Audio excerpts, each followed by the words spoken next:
¿Qué tal, amigos y amigas del canal Iberoamericano y por supuesto de todo Iberoamérica? Es un placer saludarles y estamos listos con toda la información, lo más último, lo más relevante de las últimas 24 horas. Antes saludo con mucho gusto a mi compañera Ana Cristina Olvera. Ana Cris, ¿cómo estás? Es un placer saludar.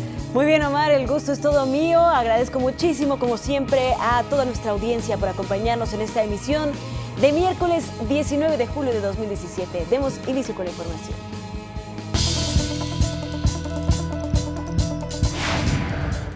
El presidente de Venezuela, Nicolás Maduro, activó el Consejo Nacional de Defensa. La Cámara de Diputados de Chile discute la despenalización del aborto. A partir de hoy, comenzó la venta de marihuana en farmacias para uso recreativo en Uruguay. En el espacio educativo y cultural iberoamericano, conoceremos los beneficios de los jardines del futuro, los viveros. Y en los deportes, México gana medalla de plata en el Mundial de Natación de Budapest. Este es su informativo, le tenemos la noticia al día. En Venezuela, el presidente Nicolás Maduro activó el Consejo de Defensa Nacional. Esto en respuesta a las amenazas de Estados Unidos de imponer sanciones económicas a la nación bolivariana si continúa con la formación de una Asamblea Nacional Constituyente. A Venezuela no la gobierna ningún gobierno extranjero, ni hoy ni más nunca. Venezuela es un país que se manda a sí mismo. Y aquí en Venezuela mandamos los venezolanos. No manda Trump. Y si Donald Trump y sus lobbies y asesores se ha atrevido a decir constituyente no, nosotros desde la Venezuela de Bolívar le decimos a Washington constituyente sí, sí. Sí va, constituyente ahora más que nunca.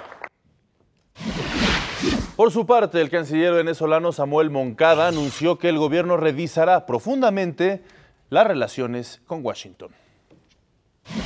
Este es un día tenebroso, oscuro en las relaciones no nada más entre Venezuela y los Estados Unidos y el gobierno de los Estados Unidos, sino entre América Latina y el gobierno de los Estados Unidos. En contraste, la oposición venezolana realiza una jornada de manifestaciones en contra precisamente de la Asamblea Nacional Constituyente, mientras que el secretario general de la Organización de los Estados Americanos, Luis Almagro, pidió a la comunidad internacional respaldar los resultados, pero del plebiscito en el que más de 7 millones de venezolanos rechazaron la propuesta de Maduro. El bravo pueblo ha sido absolutamente claro en romper las cadenas y pedir libertad. El pueblo se expresó a favor de recuperar sus libertades fundamentales y el Estado de Derecho. El pronunciamiento soberano ordenó que el proceso para la Asamblea Nacional Constituyente se detenga. No hay ninguna duda al respecto. En tanto, los países que integran la Unión Europea, con excepción de Portugal, están de acuerdo con imponer sanciones a Venezuela de seguir adelante con el proceso constituyente. La Unión Europea anunció que destinará $4 millones a un programa para mejorar el acceso al agua potable y al sistema sanitario en Costa Rica.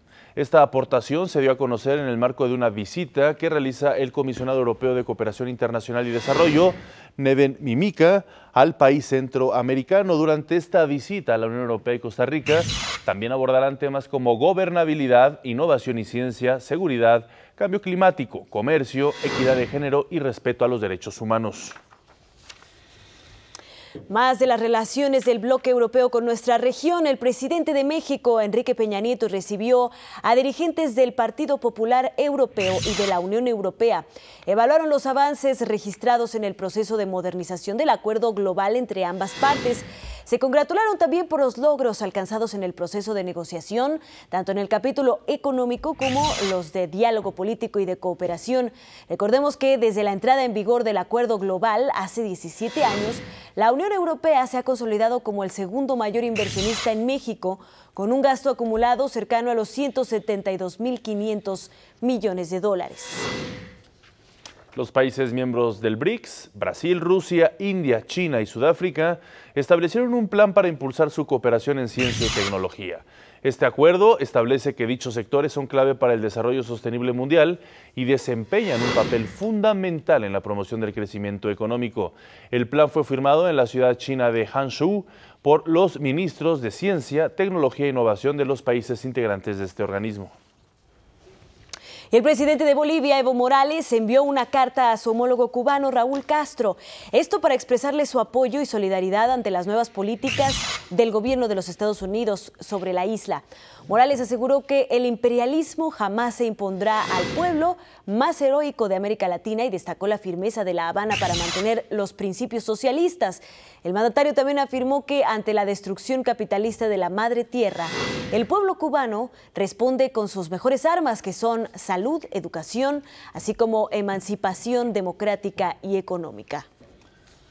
Y después de un largo e intenso debate, el Senado chileno aprobó despenalizar el aborto en 3 circunstancias. Estas son en caso de riesgo de vida para la madre, inviabilidad del feto y en caso de que el embarazo sea producto de una violación. Y creo que es un gran aporte a la historia de Chile. Creo que hoy día nuestras niñas, nuestras adolescentes, las mujeres van a poder despertar felizmente, sintiéndose seguras que van a poder decidir cada día de su vida. Este proyecto de ley, que fue impulsado por su presidenta Michelle Bachelet, pasa ahora a la Cámara de Diputados, donde se espera que sea aprobada para convertirse ya en ley y de esta forma quitar a Chile de la lista de países que no permitían el aborto en ningún caso. Y un verdadero parteaguas en la región. A partir de hoy comenzó la venta de marihuana para uso recreativo, esto en Uruguay. Aquellas personas que busquen adquirir el producto deberán inscribirse en el registro de consumidores legales de cannabis. Para tal efecto deberán residir legalmente en el país, es decir, en Uruguay, descartando así la posibilidad de que se convierta en turismo y que los turistas arriben con el único propósito de comprar marihuana. Hasta el momento se han registrado cerca de 5,000 personas que podrán adquirir hasta 40 gramos al mes a un precio de €1,12 por gramo. Precisamente para darnos más detalles sobre la venta de marihuana en las farmacias de Uruguay, nos enlazamos con Esteban Valenti. Él es corresponsal de la Agencia Uruguaya de Noticias. Esteban, es un placer saludarte y que puedas compartir con nosotros pues este momento histórico en Uruguay. Y precisamente pues mi primera pregunta es ¿cómo ha reaccionado la gente a este primer día de venta en las farmacias de la marihuana? Bueno, los inscriptos que ustedes definían bien en 5,000, prácticamente esta mañana estaban todos. Lo único que tienen que hacer en la farmacia es poner su huella digital, son autorizados y llevarse los 10 gramos por semana que están permitidos al precio que ustedes dijeron. Desde el punto de vista de otros usuarios, ya hay unas 14,000 personas que tienen derecho a plantar su propio consumo en sus domicilios. Y hay otros que forman clubes de cannabis. Por lo tanto, el proceso con el cual llegamos hasta esta fecha fue muy largo, llevó dos años y medio. Si yo te dijera por las encuestas de opinión, la mayoría de la gente está en contra de la venta de cannabis en los comercios para uso recreativo.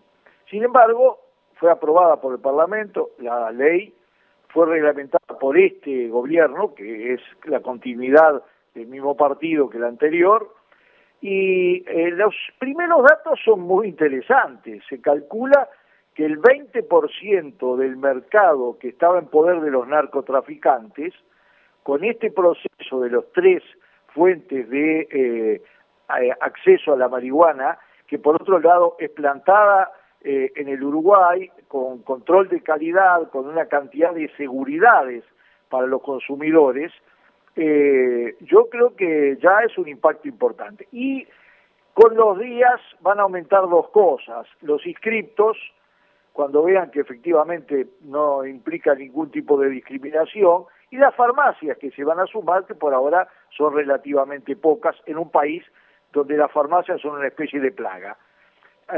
Será porque somos muy preocupados por la salud, pero es así. Hay 16 farmacias en todo el país, creo que se irán sumando otras, y me parece que a nivel internacional los medios de prensa principales en el mundo han resaltado esta característica de Uruguay, que además simultáneamente está haciendo una campaña contra el consumo de cannabis, contra el consumo de marihuana. Es decir, esto no promueve el consumo de marihuana, sino que al contrario, buena parte de los recursos que se obtengan de la venta de marihuana van a ser destinados a las campañas contra las drogas y la ayuda a las personas dependientes. Hay que saber que se estima que los usuarios del cannabis en Uruguay andan en el entorno de 110, 120 mil, por lo tanto estamos hablando efectivamente de un 20%. Esteban, te saluda con muchísimo gusto Ana Cristina Olvera. Pues interesantísimo esto que se está viviendo en Uruguay, un parteaguas que podría pues dar un camino alterno a la resolución de un flagelo que aqueja duramente a nuestra región, que es el narcotráfico. Pues será muy interesante observar cómo se desarrolla. Y mi pregunta sería en cuestión del consumo. ¿Cómo está regulado el consumo allá en Uruguay? ¿Se rige más o menos por las mismas reglas del tabaco? Es decir, no se puede consumir en algunos espacios, en el caso de fumarlo, o el alcohol. ¿Cómo se rige esta situación del consumo? Bueno, lo primero que quiero decirles es que en el Uruguay hace muchas décadas que el consumo de drogas no es delito, ¿está claro? Es decir, lo único que era penado por ley era el tráfico, es decir, era la venta o tenencia de estupefacientes para comercialización. Esto es bueno decirlo, porque en eso Uruguay no fue que comenzó de la nada. Segundo, la lucha contra el tabaco fue un éxito estruendoso en este país. Al principio todos pensábamos que con un país bastante díscolo a determinadas imposiciones iba a reaccionar mal, y sin embargo el impacto no se mide solo en que no vas a encontrar ningún lugar público en el Uruguay donde la gente fume sin necesidad ya de ningún tipo de control, porque el control es social, lo hace la gente, pero lo más importante es el impacto en la salud. Es decir, en el Uruguay han bajado extraordinariamente todas las consecuencias sanitarias del uso del tabaco, que rigen desde el punto de vista de el consumo de la marihuana de la misma manera. En ningún lugar público se puede fumar ni cigarrillo ni marihuana. Por otro lado, los inspectores de tránsito en el Uruguay, además de tener aparatos para medir el consumo de alcohol, tienen aparatos para medir el consumo de marihuana, que tiene las mismas consecuencias, y por lo tanto te sacan la libreta por 6 meses, por 1 año, etcétera, y la tolerancia es cero alcohol, 0 marihuana para poder manejar en el Uruguay. Claro. Ahora, yo creo que esto es una gran prueba, ¿no? Es una gran puesta de laboratorio para analizar si efectivamente de esta manera evitamos el crecimiento de este consumo, porque no lo proponemos como un modelo ni mucho menos, pero además también si golpeamos una de las columnas vertebrales del narcotráfico. Aquí la marihuana, de muy mala calidad, traída del exterior, prensada con otra cantidad de agentes químicos, etcétera, es el grueso de los recursos que usan las bandas de narcotraficantes para sus fines. Claro. Bueno, si efectivamente logramos eso, creo que estaremos dando una señal de un camino diferente al tradicional que ha fracasado estrepitosamente en todo el mundo. Claro.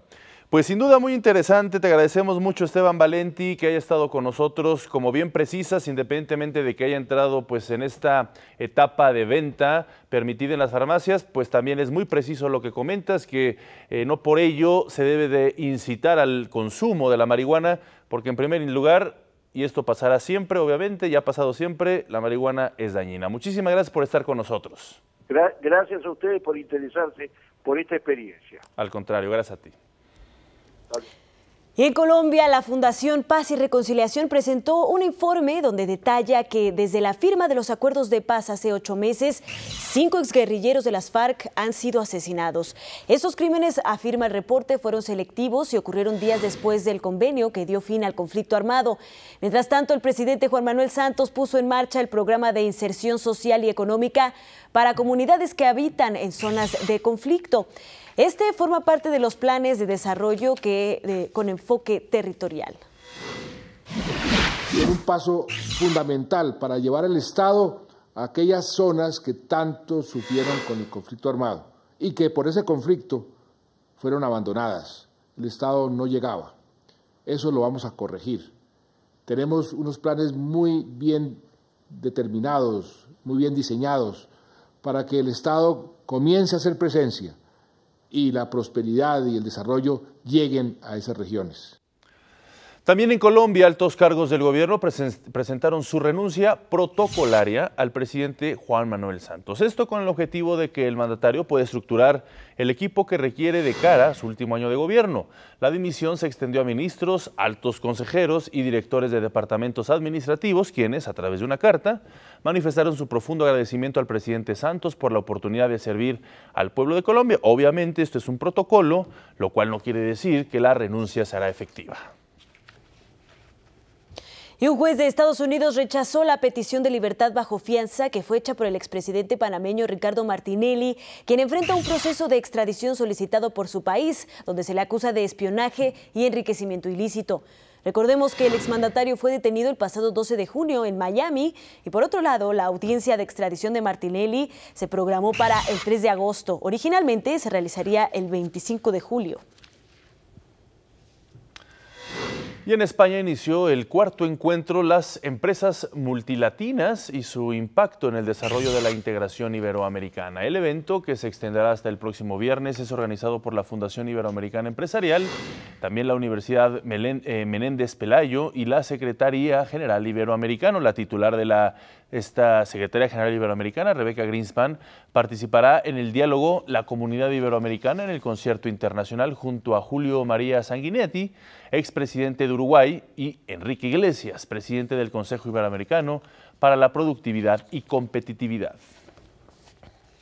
Y los jefes del Ejecutivo y el Legislativo de Andorra, Antoni Martí y Vincent Mateu, fueron recibidos en el Palacio del Eliseo de París por el presidente de Francia, Emmanuel Macron, quien también ostenta el cargo de príncipe de Andorra, copríncipe de Andorra. Ahí el mandatario informó que visitará el Principado a inicios de 2018 y prometió tomarse una foto oficial con la bandera de Andorra en el fondo.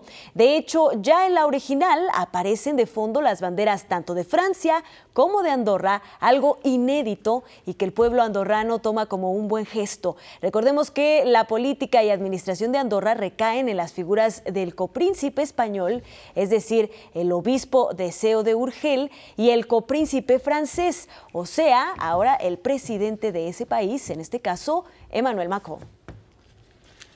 Nicaragua está de fiesta y es que hoy celebra el 38 aniversario del triunfo de la Revolución Popular Sandinista que puso fin a la dictadura de los Somoza.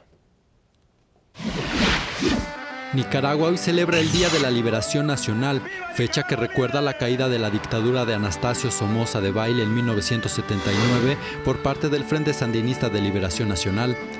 La lucha contra la dictadura de los Somoza comenzó a finales de los años 50 y se intensificó significativamente en 1978.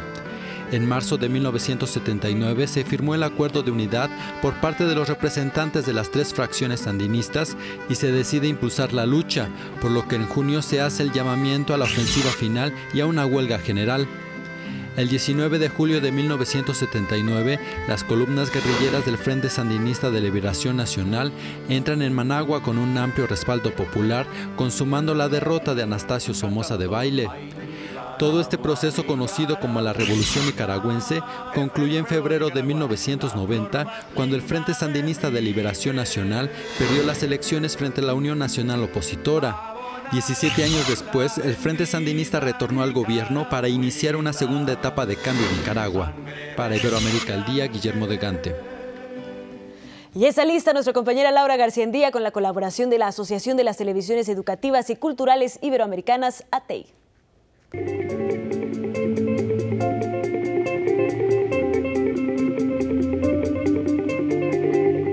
Amigos de Iberoamérica, es un placer saludarlos el día de hoy. Y bueno, los bosques, las selvas, las zonas áridas y los manglares se componen principalmente por especies forestales y estas especies son las que utilizamos después en la reforestación. Los viveros forestales juegan un papel fundamental, pues en ellos se producen las plantas propias de cada ecosistema que después usaremos para replantar el planeta. La naturaleza sin dudas nos remite a momentos de paz. Nos conecta con una parte importante de nuestra existencia que es la tierra en la que habitamos y su medio ambiente. Estos seres maravillosos como las plantas nos brindan sus virtudes y se convierten en una compañía sana y bondadosa. Es por esta razón que nos trasladamos hasta Vivero Nambume, ubicado en el municipio del Rosario del departamento de Carazo. Ahorita nosotros ofrecemos más de 300 variedades de ornamentales. Tenemos las juanitas, que son propias de verano, pero nosotros también las ofrecemos en invierno, pero bajo protección, porque las juanitas o las primorosas en esta temporada se mueren. Pero también ofrecemos plantas de sombra como begonias, que crecen muy lindas con la lluvia, se reproducen, es su mejor momento ahorita. Según Potosme, no es necesario tener un patio amplio para sembrar algunas plantas, estas sean ornamentales, frutales o bien medicinales. Ellas solo requieren de cuidado y mucho riego en el verano. Amigos, los viveristas o personas encargadas del lugar son como los papás de estos futuros árboles. Primero buscan la semilla para plantarla y germinarla, y cuando ya ha nacido la planta, la cuidan de plagas y programan riegos para que en algunos horarios establecidos las plantas puedan recibir el agua que necesitan. Muchas gracias a los viveristas y también gracias al Canal 6 de Nicaragua. Muchísimas gracias, Laura, y hoy es miércoles de nuestra sección Acentos con César Gabriel.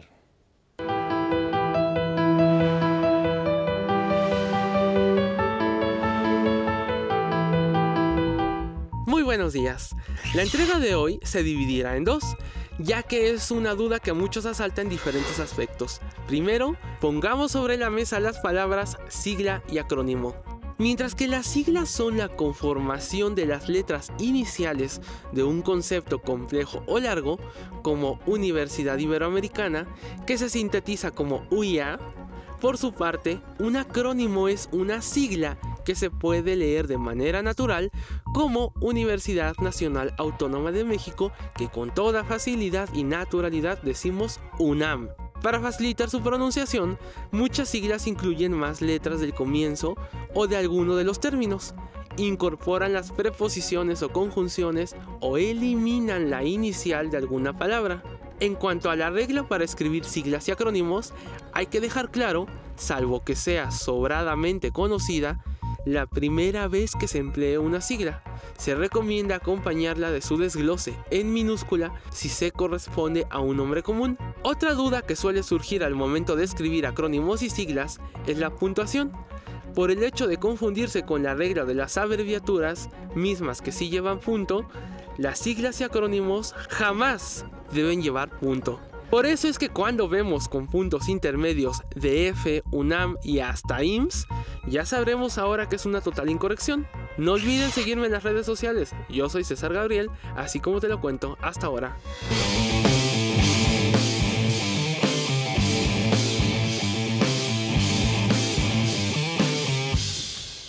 Y está aquí listo nuestro compañero Jorge Rubio y nos trae como siempre lo más relevante de los deportes iberoamericanos. ¿Cómo estás, Jorge? Muy bien, Ana, Omar, qué gusto saludarlos, amigos de Iberoamérica al Día. En Budapest continúa el Campeonato Mundial FINA 2017. Ayer les comentamos que Viviana del Ángel y Rommel Pacheco se ubicaban en el 8º lugar. Al final consiguieron la presea de plata en los clavados mixtos de trampolín de 3 metros y plataforma de 10 metros. Escuchemos a los subcampeones. La dupla mexicana logró una puntuación de 402.32 unidades a tan solo 4 puntos de los nuevos campeones del mundo, los franceses Laura Marino y Matthew Rosset. Ahora sí, escuchemos a los subcampeones. Significa mucho, mucho para el país, mucho para nosotros, nos acoplamos muy bien, hicimos buenas estrategias, buenos clavados. Estoy muy orgullosa y estoy muy feliz de poder compartir este triunfo con Rommel Pacheco, una gran figura, ídolo, entonces estoy muy feliz por el resultado. Una buena jornada para los deportistas iberoamericanos este día en este mundial en nado sincronizado individual femenil libre. La ganadora fue la rusa Svetlana Kolesnieko con una puntuación de 96.1333. La plata fue para la española Ona Carbonell, quien se quedó muy cerca de ganar el oro. El bronce fue para Ana Voloshina de Ucrania. En los 5 kilómetros femeniles también hubo presea, aunque en esta competencia fue de bronce para la brasileña Ana Marcela Acuña, quien registró un tiempo final de 59 minutos, 10 segundos y 40 centésimas. El oro se lo llevó la estadounidense Ashley Twichell, mientras que Aureline Müller de Francia se quedó con la plata. Cuartos de final varoniles de la Liga Mundial de Hockey sobre Pasto en Johannesburgo, Sudáfrica. España se enfrentó a Irlanda y se quedó con la victoria con un marcador de 2-1. Las anotaciones del equipo español corrieron a cargo de Ricardo Sánchez y Álvaro Iglesias, mientras que el tanto del equipo irlandés fue obra de Alan Southern. Mañana en las semifinales femeniles, Argentina se enfrentará a Alemania.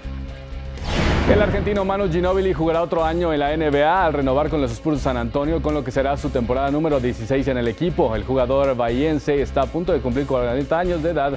De hecho, cumplirá el próximo viernes esta cifra. Ya llegó al cuarto piso. Manu Ginóbili ha tenido una gran carrera. Fue 3 veces al All-Star Game. Ganó oro olímpico en Atenas 2004, una Euroliga, MVP de la Euroliga y 4 anillos de campeón con San Antonio.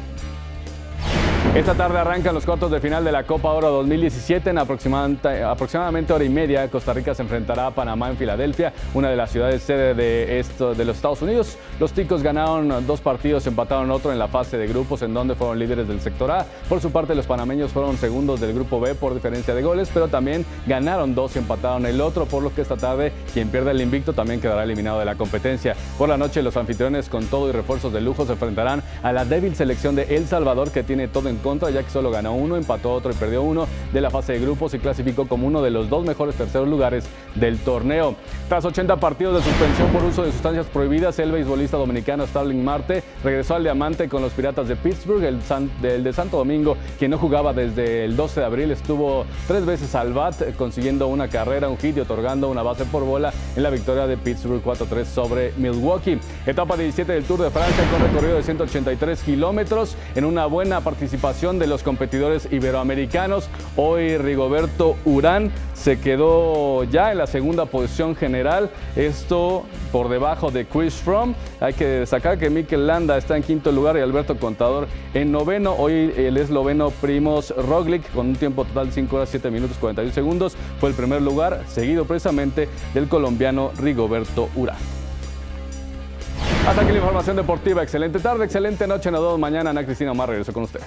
También para ti, muchísimas gracias, Jorge. Se nos terminó el tiempo. Gracias. Llegamos al final de esta emisión.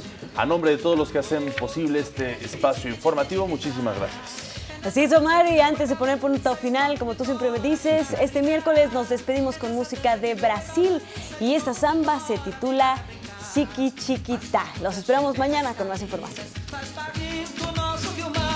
As barrancas de terras caídas, faz barrento nosso rio mar. Amazonas, rio da minha vida, imagem tão linda que meu Deus criou. Fez o céu, a mata e a terra, uniu os caboclos, construiu amor.